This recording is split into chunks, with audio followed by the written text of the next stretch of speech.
Hey everybody, it's Jeff. No Zoom Mondays. Welcome back, and thank you. Seriously want to thank you for joining us and watching these videos. The goal really is for Miss Beth and I to provide you information around our retirement journey so that it helps others like yourselves get to retirement sooner and enjoy it, maximize the enjoyment from it. So hopefully this stuff is helpful. First and foremost, I am doing this video from the great outdoors, if you will. I'm in a park in Austin, Texas. You might hear birds, you might hear cars, but I get huge value out of being outside, and so I wanted to take that today from here. So the two topics today that I'd like to highlight, one is it's been 90 days since I have left work and moving along the retirement path, so I'd like to share the good, what I'm seeing is positive, some of the, I also want to share some of the areas that I need and have to work on, because I expected something else, but it's not reality, and I get to pivot, as we said in the business world. So that's one, the 90-day experience, and two, I'd like to highlight the future top things we plan on doing to do in retirement, some of the things and activities we're doing to keep ourselves busy, to find a new purpose in life now that we've quit, and be able to give this information back to others so they can do the same and capitalize on our experience. So those are the two things. So number one, first, 90 days, right? Wow. All I can say is I can't believe how time flies. You know, time flew when I was working, and I somewhat expected to slow down a bit in retirement, and so far, by choice, it has not. And I think that's really healthy. I think if you're an active person at work, when you were working, you're going to want to be very, very active when you're out in retirement, and so that is 90 days has just absolutely flown by. All very positive stuff and ways to learn from, but it goes fast. It's quick.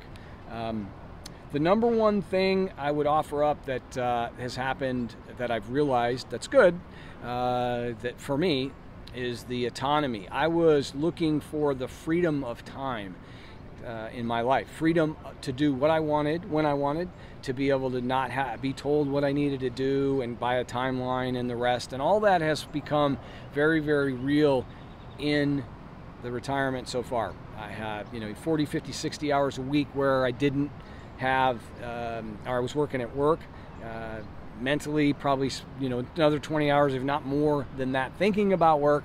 So all of that time has been given up free to do other things, and so I don't have a boss today. I have, other than myself, which that's a whole nother video and another day talking about dealing with me. But the freedom of the autonomy that I got is there. Number two, I would offer up that I don't have the stress. I'm much less stressed than I have been in life in a long time. Nothing really set per se on the calendar versus the calendars we had in the past. I shared that before, and so a lot less stress, and that's healthy both mentally, physically, and spiritually. The third thing I would say is that from a financial perspective, my backdrop, I've always taken an interest in savings and portfolios and building that so you could get to this point in life. And so I've done 6-DOF simulation runs through a bunch of different tools, and Quicken shows you a way to do it and all that. So I've done it 1,000 times a Sunday. So in the first 90 days, the good news for me is that my budgeting is matching the reality of what I've set, and I don't see that changing, and that's the good news. I do plan on having a video. The next video I'm going to do for everybody around this is the how I got here, what I did in life to get to the point where I had a portfolio that would support me. So if you want to tune into it for that, subscribe to the channel, you'll see that when it comes out. The fourth thing I would offer up that has been positive in the 90 days, first 90 days, is Beth has quit, and so Miss Beth, my partner in life, has decided to come out and go 100% full-time with me towards the retirement journey, retirement train, if you will. And so that's fantastic. We're both really excited for this next path. We've done some stuff already, but we're going to do even more of it. More things to talk about in retirement and share our experiences. So that's fantastic. The way I look at it is double the fun. Here we go. So stay tuned for more. Okay, those were the positives. So let me go ahead and highlight some of the things I get to work on now that I'm in retirement and didn't realize what I was headed for. In the 90 days that I've had so far, the first couple weeks were set up getting infrastructure set up. Oh, my computer's gone, I got to buy a new one. I need a new phone, I need to get insurance set up, all those kind of things, which I did, and off we ran. Well, within 3 weeks, I'm sitting with all this free time I mentioned earlier about a positive, wondering, well, how do I fill this? Yes, I've been golfing. Yes, I've fished some. Yes, I've worked out. Yes, I've volunteered. All of that's very true, but I still have a lot of extra time to keep myself entertained with, and actually, more importantly, to build something of purpose. What I realized very early on is the fact that I was 100% into work, or 110% into work, probably is better put. So my identity in life, what I did, where I got my pride, if you will, and my ego was wrapped around work, period. That was it. In a lot of cases, a significant part of my life was that. And so when it disappeared, when I lost that, my purpose in life is not disappeared necessarily, but I need to go find it. It's not that anymore. And so I've got tons of time that I need to go experience other things in, and it's an opportunity for me to grow. So I think my loss of identity is something to note at top. And I'm off to go figure it out, and I'll share how in a minute. So that's one. The second thing I would offer up is some of the things I get to work on is with this freedom of time, I have found that you can get bored if you're not careful. So boredom does come into play. Along the first month, I was finding myself watching a bit more TV, maybe sleeping a little bit more, which is not bad per se, but if you do it constantly, you'll lose your enthusiasm maybe, and your energy and your vibe, and so I didn't want that to happen. So a little bit of boredom, which again is why we're going to go off and do a bunch of fun stuff to keep ourselves motivated and helping us to find a true purpose and why we're here. The third thing that I found is, I thought I'd be volunteering more at this point. I'm probably spending 4 hours a week, maybe 8 hours a week doing that, and I thought I'd throw a bunch more into it. And I think going forward, that's what I'll be doing, spending and energizing around that a bit more. And the fourth and last, I think that comes to mind in the first 90 days is, oh my God, I don't have a paycheck. And I had to work through not seeing that paycheck every 2 weeks. Funny as it may sound, but that became ingrained. I used to get a pulse when I saw my paycheck come in, kind of a energy pulse of, see, I'm working hard, but there you go. My life is consumed, but there you go. And it's gone. And so I had to draw out of some savings that I had to start to pay bills. And that was new for me. I've never had to do that per se, certainly not in the last 30 years that I remember, which is really healthy to be able to say, yes, okay, I'm going forward. But I noted it because the not having a paycheck, I had to draw my first portfolio from the portfolio. And so it was an experience, and I'm glad I went through it. And now I know it's not that hard, and my future's bright in my front. So that's good news in some sense. So those are the four things I got. The last thing I'll leave everybody with is the following. I had an opportunity somebody offered up a book for me to read. I'm a big book reader, and they've set some milestones in my life, as you'll see in these videos as I go forward. This one is around something called The New Retire Mentality by Mitch Anthony, from professor at Texas Tech. The book has been around for a long time, and I had an opportunity to read it. I want to thank Beth's daughter for pointing it out to me. And it came about the time that I had decided to retire and jump from my last job. And so the stats that I'll leave you with are this. 62%, if not more, of the people that go into early retirement or retirement in general go back to work within a year. So people don't know what's to expect really in retirement, haven't really planned for it, and get back to work. Not bad, not good, but it's a fact. 2, 50% or more of the people in retirement are unsatisfied or unhappy. So with those 2 stats alone, you've got people going back to work because they don't know what to do in it, and 2, they're unhappy if they're in it. So that's not what I want to have happen, and my goal is to help power those stats a different direction to be more healthy for us to get to retirement and enjoy it. And the last fact that came out of this book is hitting your number in retirement is only one of many things you have to prepare for. You know, the financial industry suggests that that's the only thing that matters is to hit your number.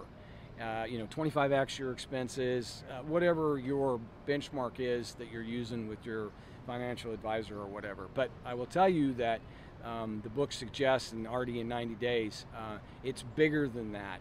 Planning for retirement is crucial in the idea of what you're going to do, how you're going to find purpose, and how you're going to stay satisfied, so that you don't just jump back into a known quantity called work and give all your time and energy to something that maybe doesn't draw your best and give you energy as you go forward in life. So I would offer up those things are important.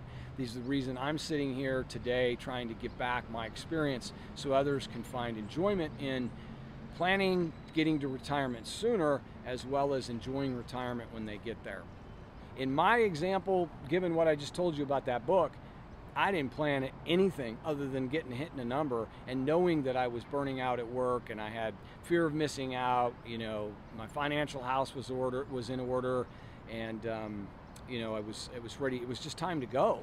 And so I was leaving, and I jumped in 100% into retirement, and quickly found out that there was a lot more to retirement to stay happy and stay in it, which is the goal, 100% the goal, which is why I'm here and doing this. So that's the good news. That's 90 days. I wouldn't trade it for the world. I don't want to go back to work because it'd be super easy for me to do so. You know, that's a known road, right? I've done it for so long, I could do it. My bigger challenge is to stay retired, as I'm hoping to, enjoy retirement, and share it along the way. And that's what I'm trying to focus and accomplish as we move on. Next part of the video is to talk to you about all the things that we're going to try to do to stay in retirement. As I said, I want to turn those stats, and 2, be satisfied, be happy, and move forward in this retirement phase with a purpose. Find that value now that I've lost an identity around work. I need to find a new identity, and that's what I'm trying to do. So how am I going to do it, right? What am I doing to make that happen? And I've got 5 things that I've highlighted, maybe 6, but 5 for sure that I'll talk about right now. Number 1 is new adventures, new experiences.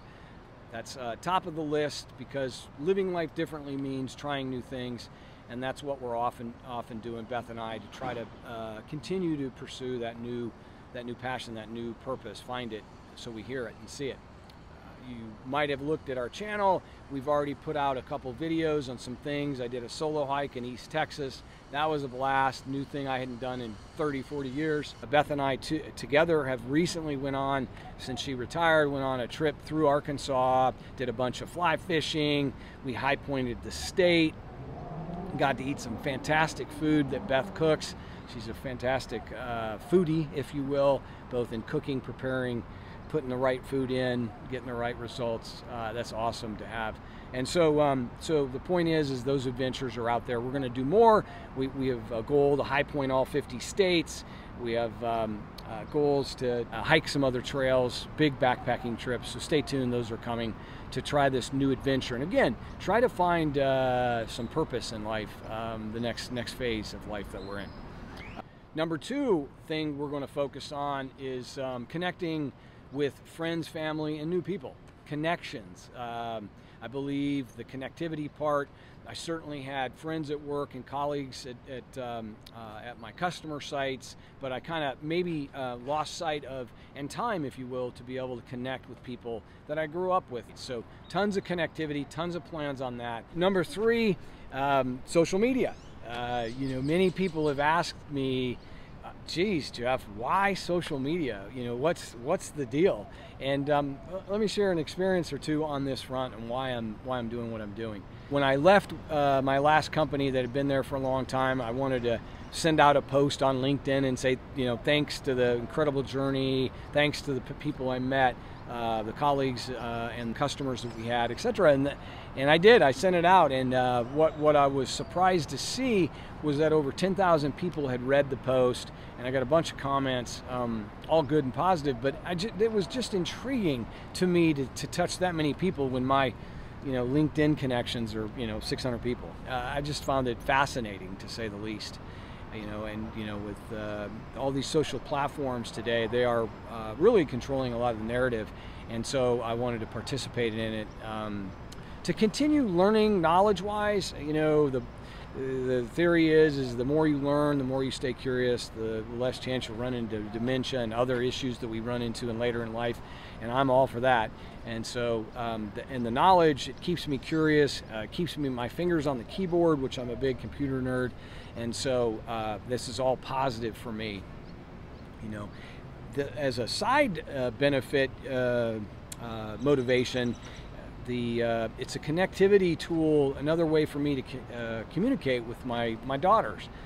What I have found is, you know, they grew up in a world of social media, and I wasn't really a participant in it and didn't see the value in it. However, I will say today that I've got an opportunity to talk to both my daughters on this front. They see Dad doing something different, unique, finding some value in that, and showing it off to their friends, I've heard, and I think that's cool. It gives me another place to connect. As I mentioned, I'm divorced, and so that connectivity is really a critical piece for me as I move forward with my kids. And this is an opportunity to do more of it. Share an example. You know, my oldest daughter and I were talking at midnight one night. I wanted her to see something I was working on, and she was sharing, "Oh my God, Dad, that's great. Your information flow might be very good for TikTok and Instagram." And then she went on to say, "I'll help you do it." And it was like, bingo, maybe this is actually going to work to have a new communication channel with the daughter. So all in, and that's why I'm doing social media, to stay present, engaged, learning new stuff, hands on the keyboards, and having a better chance to connect with people like yourselves as well as my daughters. Number 4 is around thing I'm going to be working on is in the area of, you know, my portfolio management. As I mentioned, I've done this for years. I will continue to do so. The easiest thing is doing portfolio rebalancing. You know, I've got a Schwab account. I self-manage everything. I get inputs, but I do all the, you know, type in, click in, moving money and stuff. You know, rebalancing every year, more bonds, less bonds, more international companies, less international companies, more big company stocks here, small company stocks there. So all that stuff I do. It doesn't take that much time, but I plan on doing it going forward to keep in tune with the market and my fingers involved. And then the other thing that I'm doing that's one of the things that's happened in retirement is my expenses have went up. I knew it was going to happen, so I'm not surprised by it. But they have went up, and this playing options or working in the options market has helped me generate some income for a while now to give me a way to offset the additional expenses. So, you know, the highest level, it's not very risky.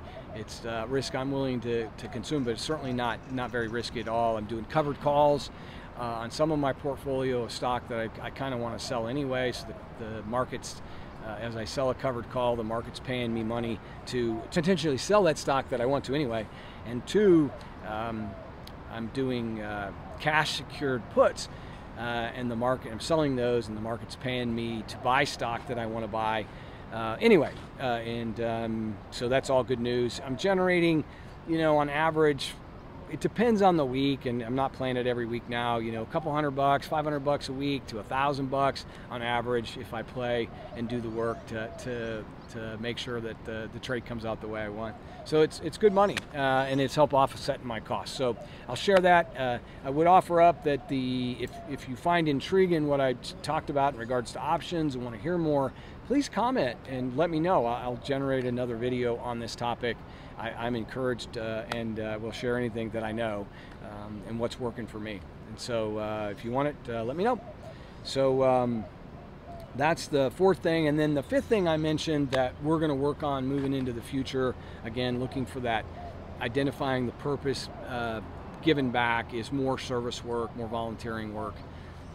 You know, I mentioned places I find value is in food banks, to help with distribution of food, building of food boxes and the like. That's a very much needed thing across the country. I see the value of, there's a trail foundation down here that helps manage the trail that I run on and everybody uses in downtown Austin. I see value in doing that to help do the modernization, plant trees, continue to keep nature in this big city that's moving and shaking, and more people are moving in and working hard. So all good there. And then, you know, I've had some flashes of cancer affect my life, not me personally, but my family. Unfortunately, my mom passed away from it, so anything and around cancer I want to help with, to help others affected by it. And last but not least, volunteering in a bunch of anonymous programs, which I'm not going to talk about, but I'm doing a lot of work in that arena as well, to keep busy, to give back to others the experience that I've gained along the way. So that's what we're going to do. Those 5 things as areas of pursuit. Again, challenging ourselves to find the next purpose in life since work has disappeared. And I encourage you to join us. Again, thank you for being here. Ask you if you're inclined to subscribe, comment, thumbs up if you like the content. What that does is encourage Beth and I to create more, focus us on where we could focus on, and provide more valuable information along the way. And yeah, that's it for now. Off to Arizona, I think, is what we're going to do next, to High Point the state and do a bunch of other fun stuff to get us adventuring and living life differently in retirement. So please come along, join us. Let's go. Bye for now.